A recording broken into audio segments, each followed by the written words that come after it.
남편 사업 실패로 이혼했고 집도 잃었어요. 반지하에서 투잡 뛰며 버티다가 지인 소개로 투자했는데 그게 사기였어요. 빚은 눈덩이처럼 불어났고 아들 급식비조차 못 내는 날이 왔죠. 그날 밤 저는 모든 걸 정리하기로 마음먹었어요. 그런데 집에 돌아왔을 때 1년 넘게 못 본 그 사람이 현관 앞에 서 있었어요. 그 순간부터 제 인생은 완전히 다른 방향으로 흘러갔습니다. 오늘 제 이야기를 끝까지 들어주시면 바닥에서 어떻게 다시 일어날 수 있었는지 알게 되실 거예요. 그리고 어느 지역에서 시청하고 계신지 댓글 한 번씩만 부탁드립니다. 여러분의 이야기도 듣고 싶어요. 그럼 지금부터 제가 겪은 일을 있는 그대로 말씀드릴게요. 안녕하세요. 오늘 여러분께 들려드릴 이야기가 있어요. 구독과 좋아요 부탁드립니다. 저는 48세 장미경이에요.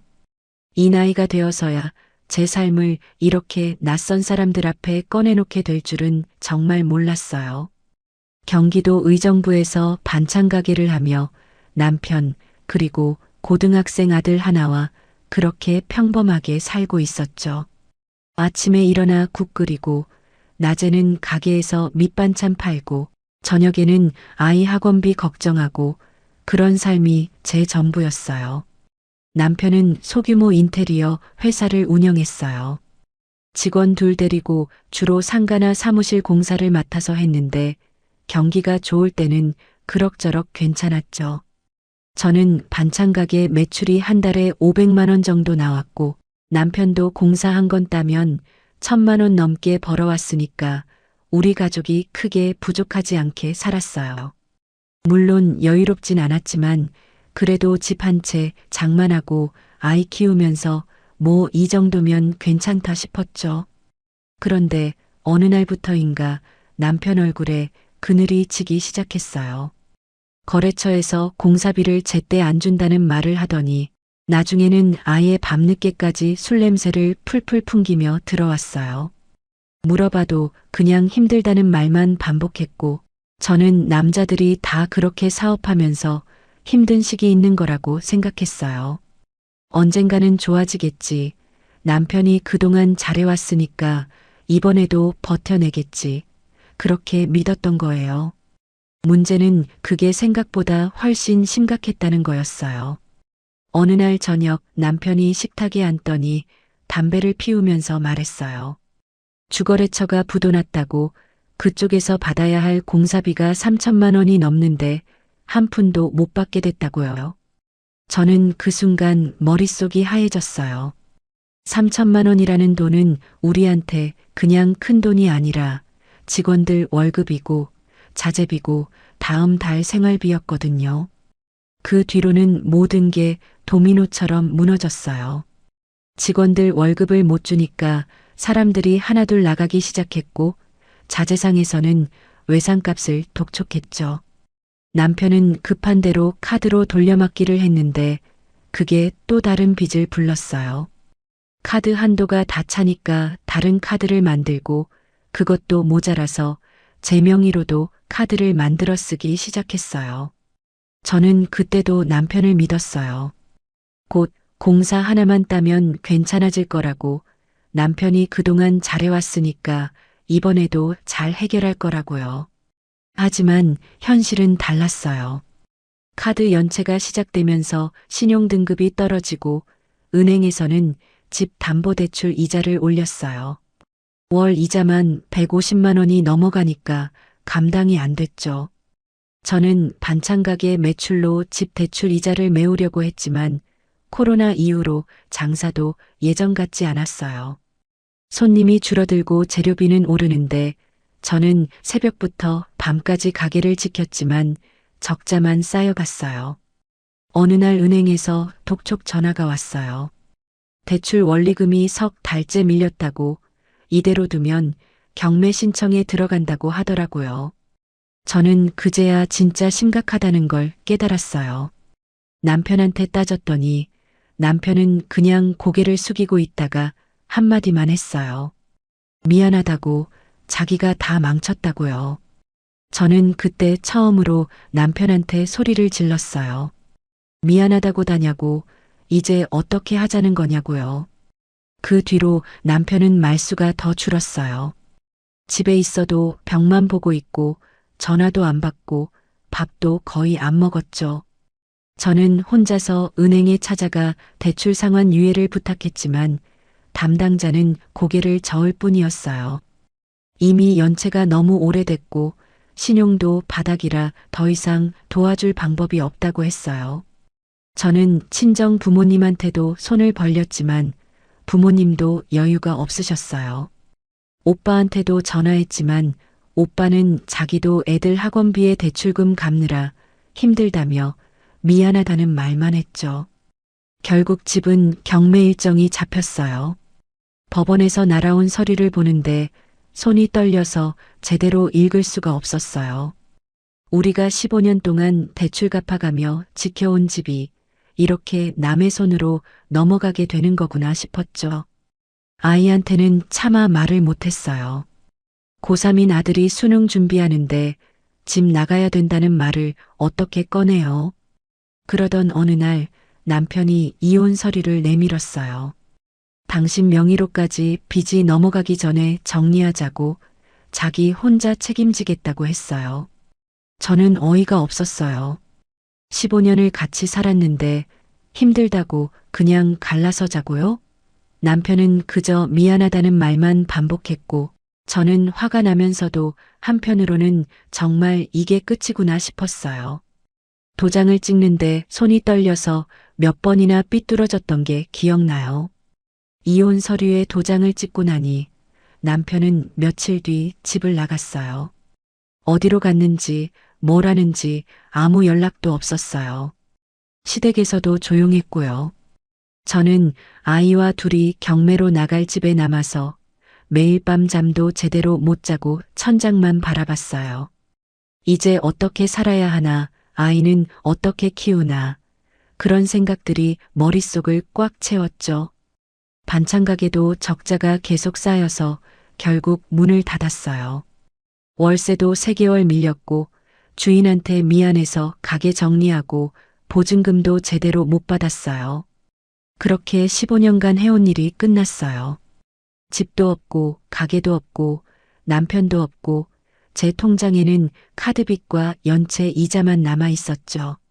그날 밤 저는 아이를 재우고 혼자 부엌에 앉아 있었어요. 창밖으로 보이는 의정부 거리의 불빛들이 그렇게 멀게 느껴질 수가 없었어요. 세상은 여전히 돌아가는데 저만 혼자 멈춰 선 것 같았죠. 48년을 살아왔는데 제 인생에서 가장 막막한 순간이 바로 그때였어요. 그리고 저는 그때 알았어요. 이제 정말 바닥까지 왔구나 하고요. 이혼 서류에 도장을 찍은 뒤로 남편 쪽에서는 정말 아무 연락도 없었어요. 처음 며칠은 혹시나 싶어서 휴대폰을 들여다봤지만 남편 번호로는 문자 하나, 전화 한 통 오지 않았죠. 시댁에서도 마찬가지였어요. 15년 동안 명절 때마다 찾아가고 시어머니 생신 때마다 챙기고 친정보다 더 자주 드나들었던 그 집에서 이제는 저를 완전히 지워버린 것 같았어요. 한 달쯤 지났을 때 용기를 내서 시어머니한테 전화를 걸어봤어요. 남편 소식이라도 알고 싶었거든요. 벨이 몇 번 울리더니 시어머니가 받긴 했는데 목소리가 너무 차가웠어요. 지금 우리도 힘든데 미경 씨도 이제 남이니까 각자 알아서 살아야죠. 그 한마디만 남기고 전화를 끊더라고요. 저는 그 순간 정말로 버림받았구나. 이제 정말 혼자구나 실감했어요. 경매로 집을 빼앗긴 뒤 저는 아이와 함께 의정부역 근처 반지하 월세방으로 이사했어요. 보증금 500만 원에 월세 40만 원짜리 작은 방이었죠. 창문으로 사람들 발목만 보이는 그런 곳이었어요. 이사 트럭도 안 부르고 아이랑 둘이서 짐을 나눠 들고 지하철 타고 몇 번을 왔다 갔다 했어요. 아들이 무거운 짐 들고 땀 흘리는 모습을 보면서 미안하다는 말밖에 나오지 않았어요. 반찬 가게는 이미 앞에서 말씀드렸듯이 정리한 상태였어요. 코로나 때 손님이 끊기면서 적자만 쌓였고 남편 빚까지 겹치니까 도저히 버틸 수가 없었거든요. 가게 정리하고 나니 제 손에 남은 건 아무것도 없었어요. 48세에 무일푼이 된 거죠. 이력서를 쓰는데 학력난에 고졸, 경력난에 반찬가게 운영 15년이라고 쓰고 나니 한숨만 나왔어요. 그래도 먹고 살아야 했으니까 저는 동네 대형마트 계산원 자리에 지원했어요. 시급 9,000원짜리 일이었는데 면접 보러 갔더니 저보다 젊은 사람들이 줄을 서 있더라고요. 다행히 붙긴 했지만 하루 6시간 주 5일 일해서 한 달에 110만 원 정도밖에 못 벌었어요. 월세 40만 원 내고 공과금에 통신비 내고 나면 아이 밥 먹이기도 빠듯했죠. 그래서 저는 빌딩 청소일도 함께 시작했어요. 새벽 5시 반에 일어나서 의정부역 앞 오피스텔 청소를 하고 8시까지 끝내고 집에 와서 간단하게 씻은 뒤 마트로 출근했어요. 마트는 오전 10시부터 오후 4시까지 일했고 집에 와서 잠깐 쉬다가 저녁 7시부터 밤 10시까지는 또 다른 빌딩 청소를 나갔죠. 하루에 2~3시간 자면서 그렇게 일했어요. 몸은 힘들었지만 그것보다 더 힘든 건 아이한테 미안한 마음이었어요. 매일 새벽 첫 지하철을 타고 나가면 아이는 아직 자고 있었어요. 밤 늦게 청소일 마치고 돌아오면 아이는 혼자 라면을 끓여 먹고 책상 앞에 앉아 있었죠. 가끔 싱크대에 라면 국물 마른 흔적이 있으면 가슴이 찢어지는 것 같았어요. 고3인 아들이 제대로 된 저녁 한 끼 못 먹고 라면으로 때우고 있다는 게요. 어느 날 밤 청소일 마치고 집에 왔는데 아이가 책상에 엎드려 자고 있더라고요. 깨우려다가 노트를 봤는데 거기에 이렇게 쓰여 있었어요. 엄마 힘들게 하지 말고 장학금 받아서 대학 가야지. 그 글씨를 보는데 눈물이 주르륵 흘렀어요. 이 아이가 얼마나 철들었으면, 얼마나 혼자 참고 있었으면 저런 글을 쓸까 싶었죠. 그렇게 몇 달을 버티며 살았어요. 통장에는 조금씩 돈이 모이긴 했지만 여전히 턱없이 부족했어요. 이혼할 때 넘어온 카드빚 1,200만 원의 이자가 계속 붙어서 최저 납부액만 내도 한 달에 30만 원이 넘게 나갔거든요. 저는 매일 계산기를 두드리면서 언제쯤 이 빚을 다 갚을 수 있을까 생각했어요. 이런 식으로는 평생 가도 못 갚겠다는 생각만 들었죠. 그러던 어느 날 마트에서 계산하는데 오랫동안 알고 지낸 동네 선배가 왔어요. 저보다 5살 많은 분인데 예전에 반찬 가게 할 때 단골 손님이셨거든요. 선배는 제가 마트에서 일하는 걸 보고 깜짝 놀라더니 퇴근 후에 커피 한잔 하자고 했어요. 저는 피곤했지만 오랜만에 아는 사람을 만나니 반가운 마음에 따라 나섰죠. 카페에 앉아서 그동안 있었던 일을 이야기했어요. 이혼한 것, 집 잃은 것, 지금 투잡 뛰면서 간신히 버티고 있다는 것까지요. 선배는 안타까워하면서 들어주다가 갑자기 좋은 이야기가 있다며 말을 꺼냈어요.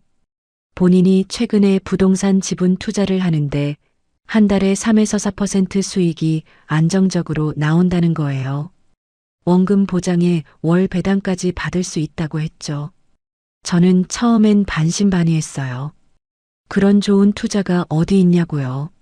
하지만 선배는 본인이 벌써 6개월째 하고 있는데 한 번도 배당이 안 나온 적이 없다며 회사 자료까지 보여줬어요.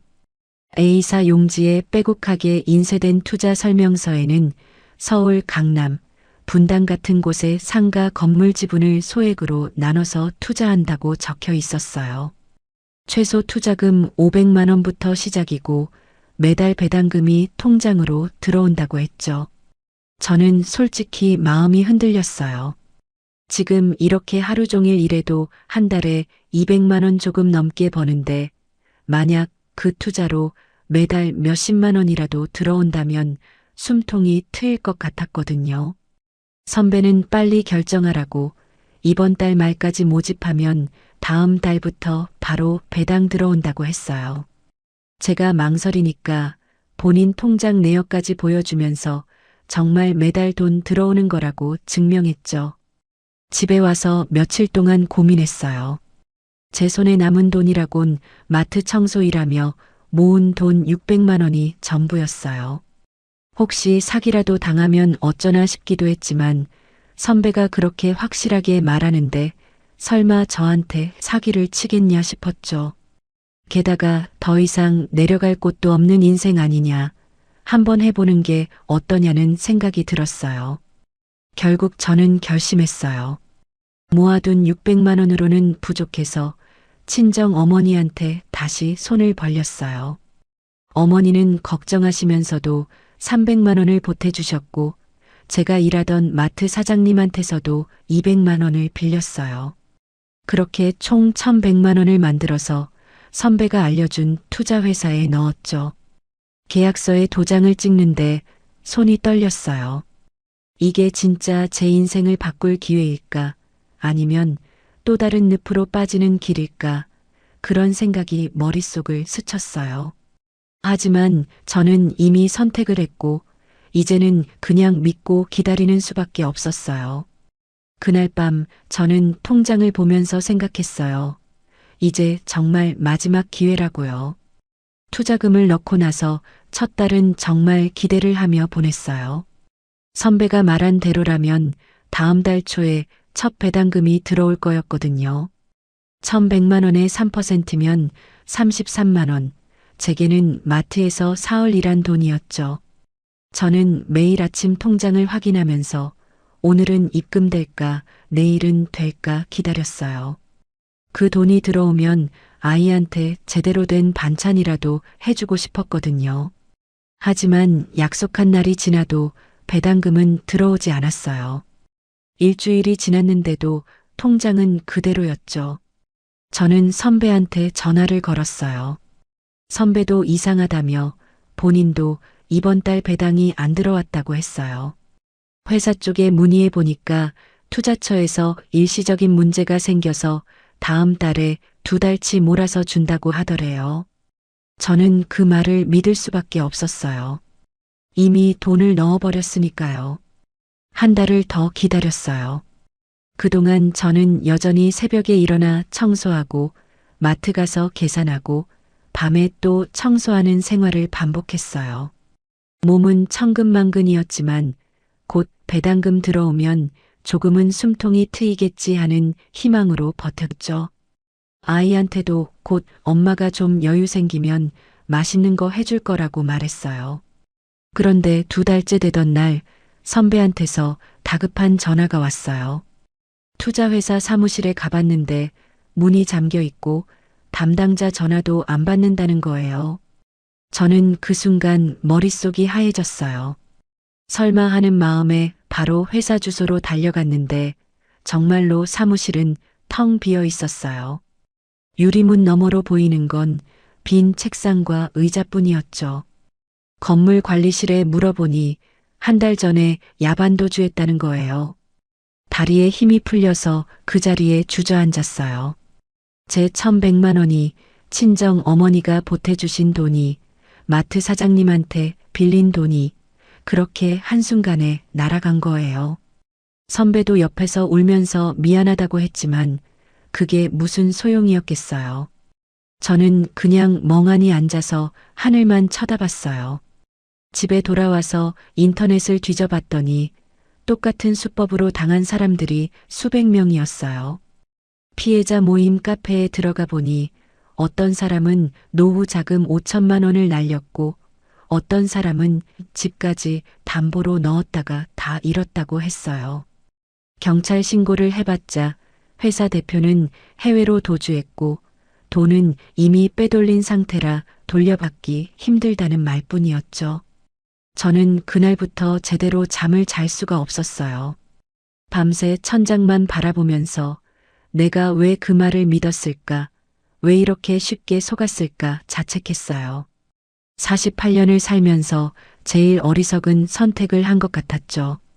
더 막막했던 건 이제 갚아야 할 빚이 더 늘어났다는 거예요. 친정 어머니한테 받은 300만 원, 마트 사장님한테 빌린 200만 원, 그걸 어떻게 갚아요? 며칠 뒤 은행 ATM 앞에서 통장 정리를 했어요. 계좌를 확인하니 제 이름으로 된 돈은 거의 사라져 있었어요. 마트 월급으로 모은 80만 원이 전부였죠. 그 옆에는 카드빚 1200만 원에 이자가 붙어서 1350만 원이 됐고, 이번에 투자 사기로 생긴 빚 500만 원까지 합치니까 총 1850만 원이었어요. 48세 무학력 여자가 마트 계산원과 청소일로 이 돈을 언제 다 갚나 싶었죠. 그때부터 은행에서 연체이자 독촉 문자가 쏟아지기 시작했어요. 하루에 10통씩 오는 것 같았어요. 연체이자 35만 원이 발생했습니다. 최소 납부액 47만 원을 입금해 주세요. 신용등급 하락 예정입니다. 휴대폰을 볼 때마다 그런 문자들이 화면을 가득 채웠죠. 저는 문자를 지우고 또 지웠지만 다음 날이면 또 쌓여 있었어요. 집세도 문제였어요. 한 달은 어떻게든 카드로 돌려 막았는데 2달째는 정말 돈이 없었어요. 집주인한테 사정을 말하고 한 달만 기다려달라고 했지만 집주인도 자기 사정이 있다며 다음 달까지 안 내면 나가달라고 했어요. 80만 원짜리 월세인데 그것도 못 내는 제 신세가 한심했어요. 더 가슴 아팠던 건 아이 문제였어요. 학교에서 급식비가 2달째 밀렸다고 전화가 왔어요. 한 달에 6만 원인데 그것도 못 냈던 거예요. 담임 선생님이 조심스럽게 말했지만 저는 그 전화를 받는 게 너무 창피했어요. 수학 학원비도 석 달째 밀려서 학원에서 연락이 왔고 아이는 눈치를 보면서 학원 안 다녀도 된다고 했어요. 고3인데 학원도 못 보내는 엄마가 돼버린 거죠. 어느 날 아침 학교 가는 아들 가방이 너무 가벼워 보였어요. 물어보니까 급식비 밀려서 창피해서 점심시간에 도서관 간다고 했어요. 그 말을 듣는데 눈물이 핑 돌았어요. 제 아들이 친구들 눈치 보면서 밥도 못 먹고 도서관에 숨어 있다니 제가 무슨 엄마 노릇을 하고 있는 건지 모르겠더라고요. 그날 저녁 청소일 마치고 집에 왔는데 아이가 책상 앞에 앉아 울고 있었어요. 다가가서 무슨 일이냐고 물었더니 아이가 고개를 들지도 못하고 말했어요. 자기가 공부를 잘해서 장학금 받아야 하는데 요즘 성적이 떨어져서 엄마한테 미안하다고요. 저는 그 순간 정말 숨이 막혔어요. 이 아이가 얼마나 혼자 짊어지고 있었는지, 얼마나 힘들었는지 알 수 있었거든요. 아이를 안아주면서 미안하다고 엄마가 잘못했다고 말했어요. 그런데 입에서 나오는 건 미안하다는 말뿐이었죠. 제가 해줄 수 있는 게 아무것도 없었어요. 맛있는 밥 한 끼도 못 해주고 학원비도 못 내주고 그저 미안하다는 말만 반복하는 엄마였어요. 그 뒤로 저는 점점 무너지기 시작했어요. 새벽에 일어나도 몸이 안 일어났고 마트 가는 지하철 안에서도 눈을 뜨고 있는 게 힘들었어요. 계산대에 서 있으면 손님들 얼굴이 흐릿하게 보였고 청소할 때도 걸레질하다가 그냥 주저앉고 싶었죠. 밤에 집에 와서는 천장만 보다가 새벽이 되는 날이 많았어요. 어느 날 밤 반지하 방 창문으로 사람들 발소리가 들렸어요.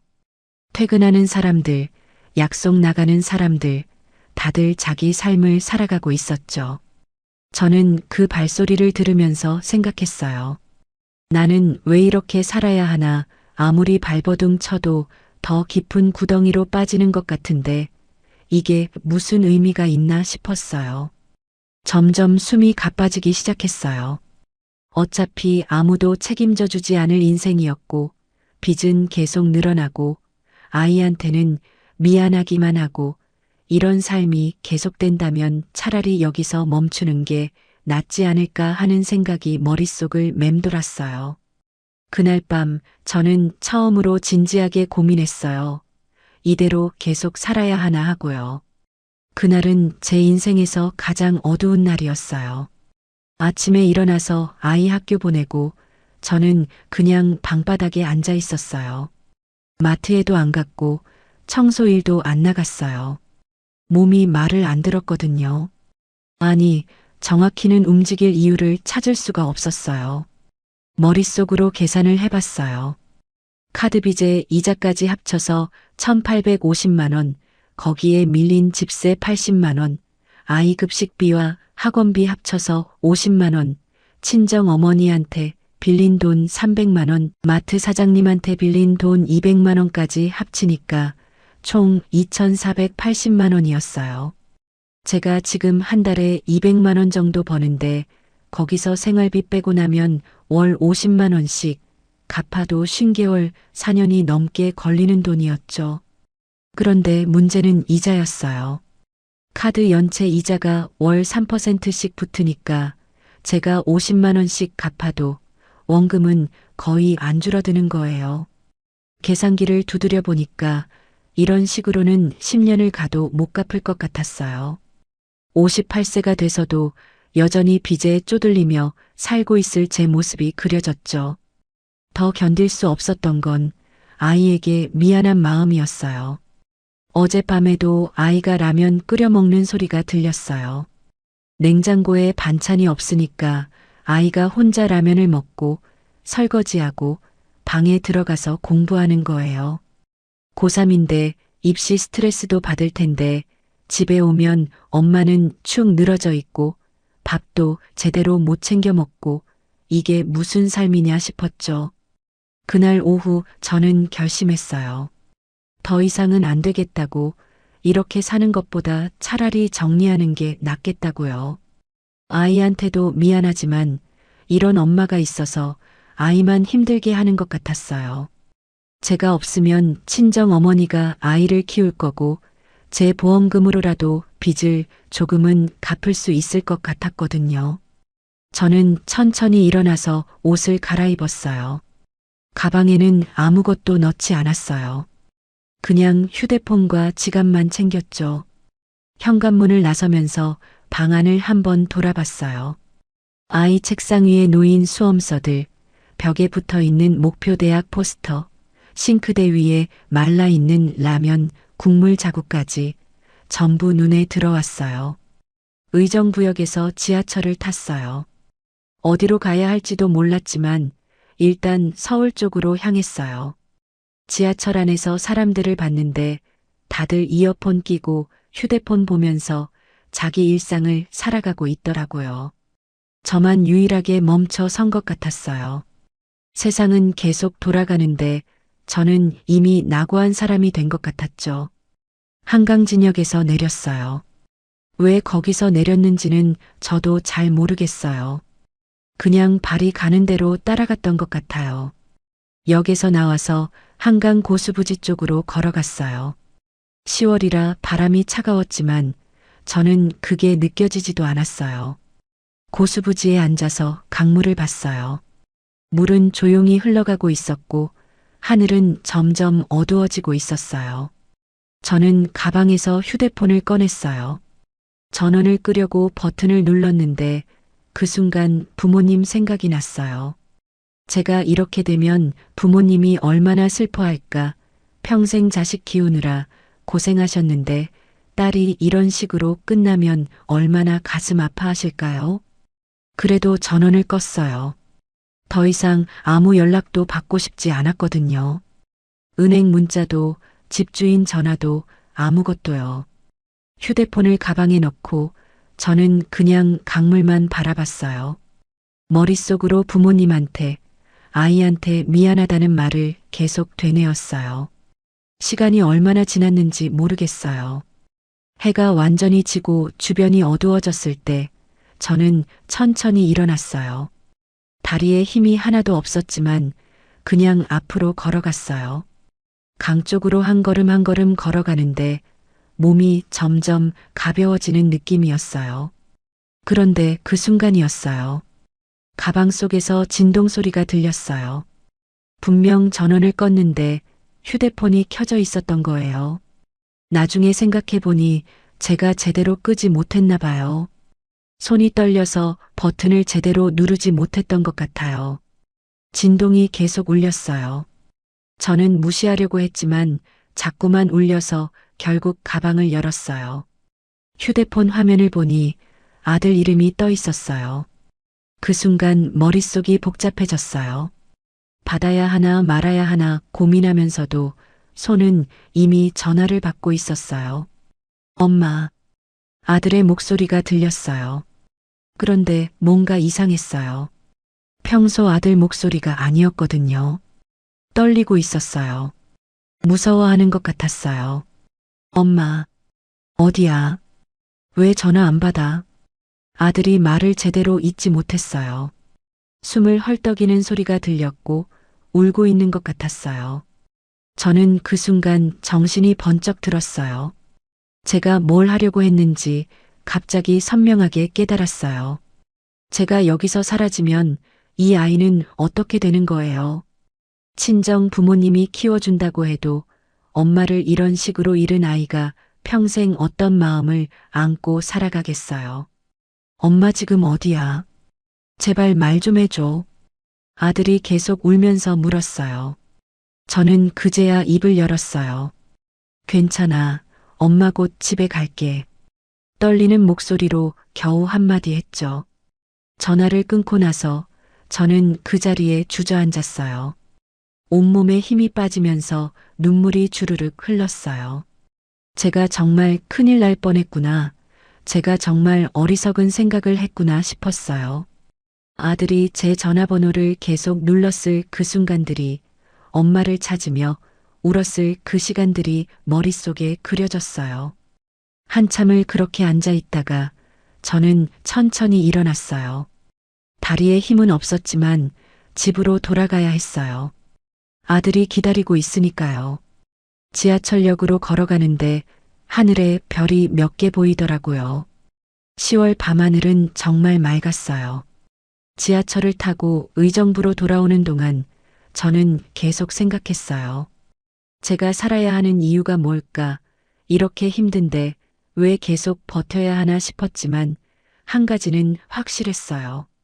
제가 사라지면 안 되는 사람이 있다는 거, 제가 끝까지 지켜야 할 아이가 있다는 거요. 집 앞에 도착했을 때 저는 잠시 망설였어요. 문을 열고 들어가면 또다시 그 막막한 현실과 마주해야 하니까요. 하지만 숨을 크게 들이쉬고 문을 열었어요. 그런데 예상치 못한 사람이 현관 앞에 서 있었어요. 현관 앞에 서 있던 사람은 전 남편의 어머니, 그러니까 제 시어머니였어요. 1년 넘게 연락도 없던 분이 거기 서 계셨죠. 어두운 복도 조명 아래에서 시어머니 얼굴을 보는데 예전보다 훨씬 야위어 보였어요.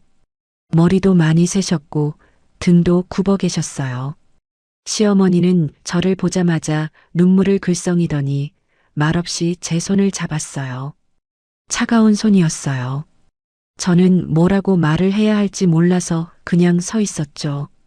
안으로 들어가자는 말도 못하고 그냥 복도에 그렇게 서서 시어머니 손을 잡고 있었어요. 한참 뒤에 시어머니가 떨리는 목소리로 말했어요. 민수가 많이 아프다고 병원에 입원해 있다고요. 저는 그 순간 가슴이 철렁했어요. 남편 이름을 1년 만에 듣는데 그게 아프다는 소식이었으니까요. 시어머니는 계속 말을 이었어요. 대장암 말기 판정을 받았다고, 수술도 못하는 상태라고, 항암 치료 중인데 별로 효과가 없다고요. 저는 아무 말도 못했어요. 미워하던 사람이었지만 그래도 15년을 같이 산 사람이잖아요. 그 사람이 죽어간다는 말을 들으니 머릿속이 복잡해졌어요. 시어머니는 제 얼굴을 보면서 말했어요. 민수가 미경 씨를 보고 싶어 한다고, 마지막으로 한 번만 봐달라고요. 집 안으로 들어가서 시어머니한테 차라도 한 잔 드리려고 했는데 냉장고를 열어보니 물밖에 없었어요. 그걸 본 시어머니가 더 울었어요. 제가 이렇게 힘들게 사는지 몰랐다고, 정말 미안하다고 계속 말했어요. 저는 괜찮다고 어머님 걱정 마시라고 했지만 사실 괜찮은 게 하나도 없었죠. 시어머니는 병원 주소를 적어주면서 내일이라도 꼭 와달라고 부탁했어요. 시간이 얼마 남지 않았다고, 민수가 정말 간절히 원한다고요. 저는 고개를 끄덕였어요. 가겠다고 했죠. 시어머니가 돌아가고 나서 저는 한참 동안 멍하니 앉아 있었어요. 다음 날 저는 마트 일을 쉬고 서울대병원으로 갔어요. 지하철 타고 가는 내내 복잡한 마음이었어요. 남편을 만나면 뭐라고 말해야 하나, 그 사람 얼굴을 보면 어떤 감정이 올라올까 계속 생각했죠. 미운 마음도 있었고, 원망스러운 마음도 있었고, 그런데 한편으로는 안쓰러운 마음도 있었어요. 병원에 도착해서 시어머니가 알려준 호실을 찾아갔어요. 7층 말기 안병동이었어요. 복도를 걸어가는데 휠체어 타고 있는 환자들이 보였어요. 다들 너무 야위어 있었고 보호자들 얼굴도 지쳐 있었어요. 저는 그 복도를 천천히 걸으면서 남편도 저런 모습일까 생각했어요.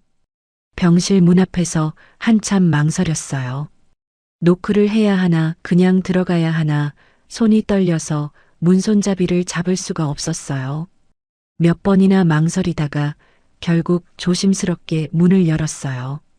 병실 안은 조용했어요.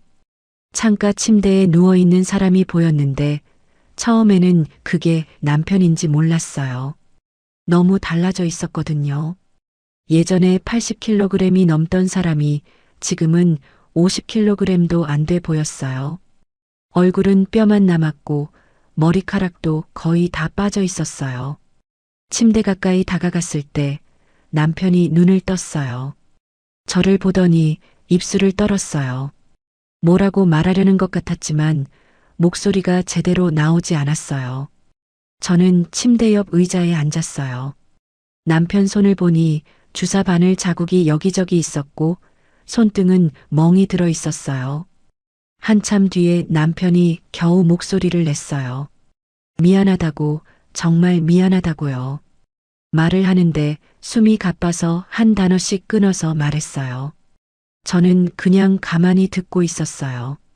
남편은 계속 미안하다고만 했어요. 당신을 이렇게 만든 게, 집을 잃게 한 게, 아이한테 아빠 노릇 못한 게 전부 다 미안하다고요. 남편 눈에서 눈물이 흘렀어요. 제대로 닦지도 못하고 그냥 얼굴을 타고 흘러내렸어요. 저도 모르게 손이 움직여서 남편 얼굴에 눈물을 닦아줬어요. 그러면서 이상한 감정이 올라왔어요.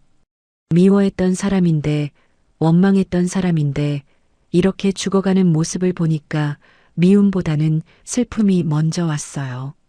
시어머니가 병실에 들어왔어요. 제가 온 걸 보고 고마워하면서 밖에 나가서 커피라도 한잔하자고 했어요. 복도 자판기 앞에서 시어머니는 그동안 있었던 일을 말해줬어요. 남편이 이혼 후에 혼자 고시원에서 살면서 막노동을 했다고, 몸이 아픈데도 병원에 안 가고 버티다가 결국 쓰러져서 병원에 실려왔다고요. 병원에서 검사를 해보니 이미 대장암이 사기였고 간과 폐까지 전이돼 있었대요. 의사는 길어야 몇 달이라고 했다고요. 시어머니는 울면서 말했어요. 자기가 아들을 제대로 못 돌봐줘서 이렇게 됐다고, 미경 씨한테도 너무 미안하다고요. 저는 시어머니를 위로했어요. 어머님 잘못이 아니라고, 다 어쩔 수 없었던 일이라고요. 근데 말은 그렇게 하면서도 속으로는 복잡했어요. 남편이 이렇게 힘들게 살았구나. 혼자 고시원에서 아프면서도 참고 살았구나. 그런 생각이 들었거든요. 다시 병실로 들어갔을 때 남편은 창밖을 보고 있었어요. 제가 다가가니까 고개를 돌렸어요. 그리고 힘없는 목소리로 물었어요. 아들은 잘 지내냐고, 공부는 잘하고 있냐고요. 저는 잘 지낸다고 곧 수능인데 열심히 준비하고 있다고 말했어요. 남편은 고개를 끄덕이면서 아들한테 전해달라고 했어요. 아빠가 많이 미안하다고 아무것도 해준 게 없어서 미안하다고요. 그리고 공부 열심히 해서 좋은 대학 가라고 엄마 말 잘 듣고 살라고요. 말을 하다가 숨이 가빠서 멈췄고 저는 그냥 남편 손을 잡아줬어요. 그날 저녁까지 병실에 있다가 집에 가야 한다고 일어섰어요. 남편은 고맙다고 와줘서 고맙다고 했어요. 저는 또 올게요 라고 말하고 나왔어요. 병원을 나오는데 가슴이 답답했어요. 미워했던 사람인데 이렇게 보내야 하는 게 맞나 싶었죠.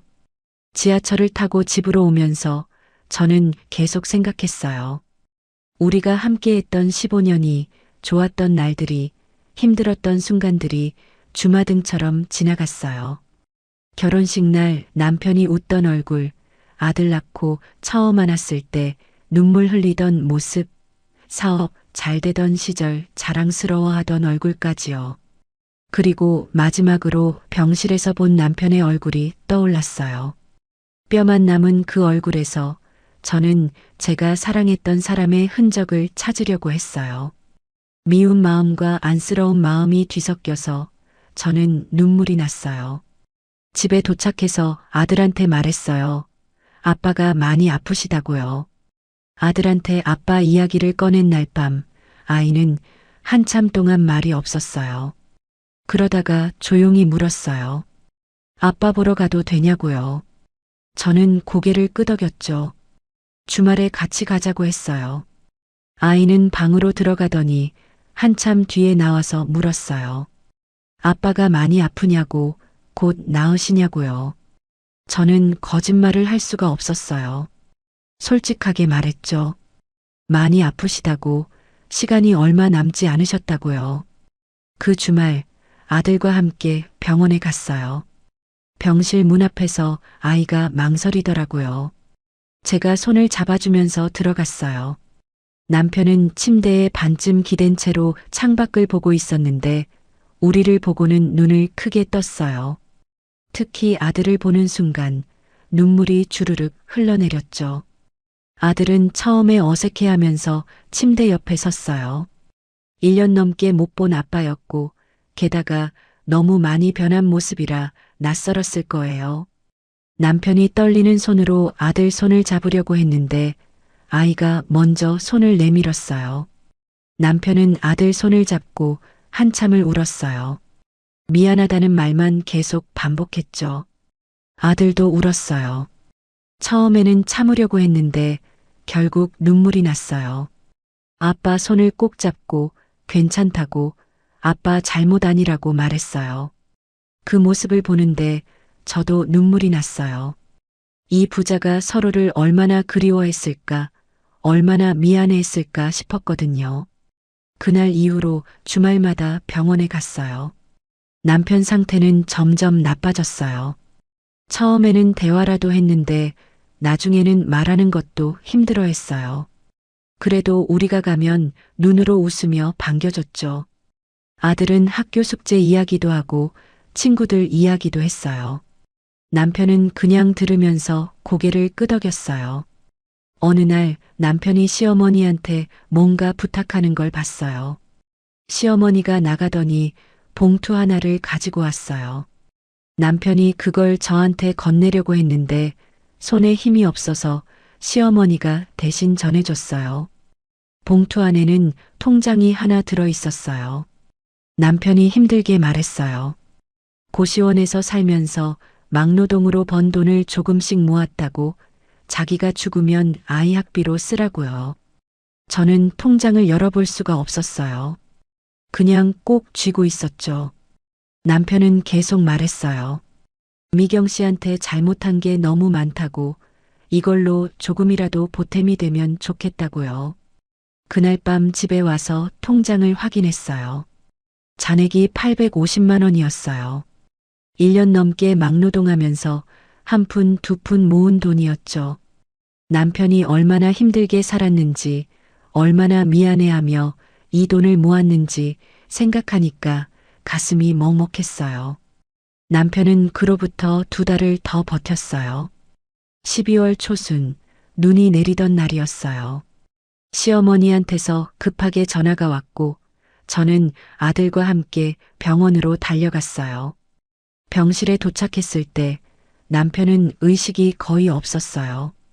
산소호흡기를 끼고 있었고 심장 박동 소리만 들렸죠. 시어머니와 저, 그리고 아들이 침대 옆에 앉아 있었어요. 남편 손을 잡고 있는데 점점 차가워지는 게 느껴졌어요.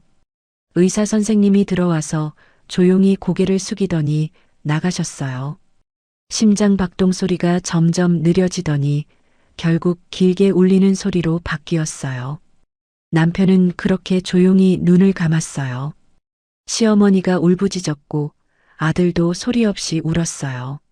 저는 눈물이 나면서도 이상하게 담담했어요. 이제 정말 끝이구나. 15년 함께한 사람이 이렇게 가는구나. 그런 생각이 들었죠. 장례는 3일장으로 치렀어요. 조문객은 많지 않았어요. 남편이 살아생전에 인연을 끊고 살았으니까요. 그래도 예전에 같이 일했던 분들 몇 명이 와주셨고 저희 친정 식구들도 와줬어요. 아들은 상주복을 입고 저를 봤는데 너무 의젓해 보여서 마음이 아팠어요. 장례를 치르고 난 뒤 시어머니가 저를 따로 불렀어요. 그리고 두꺼운 봉투를 내밀었어요. 민수가 마지막으로 전해달라고 했다면서요. 봉투를 열어보니 보험금 수령 서류가 들어 있었어요. 남편이 막노동하면서도 적은 돈이지만 보험을 유지했고 수익자를 저로 바꿔놨더라고요. 보험금은 2,300만 원이었어요. 큰 돈은 아니었지만 저한테는 정말 큰 돈이었어요. 시어머니는 민수가 미경 씨한테 진 빚을 조금이라도 갚고 싶어 했다고, 그래서 마지막까지 보험을 유지했다고 말했어요. 저는 그 자리에서 울었어요. 미워했던 사람이었는데 그 사람이 죽어서까지 저를 생각했다는 게 너무 슬펐어요. 시어머니는 또 하나 봉투를 꺼냈어요. 민수가 고시원에서 모은 돈 850만 원 외에 본인이 모아둔 돈 500만 원을 보태서 주셨어요. 다 합치면 3,650만 원이었죠. 시어머니는 이 돈으로 빚부터 갚으라고, 그리고 아이 잘 키우라고 말했어요. 저는 집에 와서 계산을 해봤어요.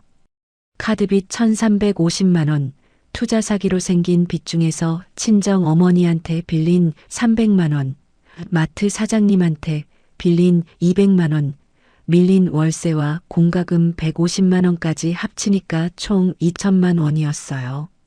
남편이 남긴 돈으로 빚을 다 갚고도 1,650만 원이 남았어요.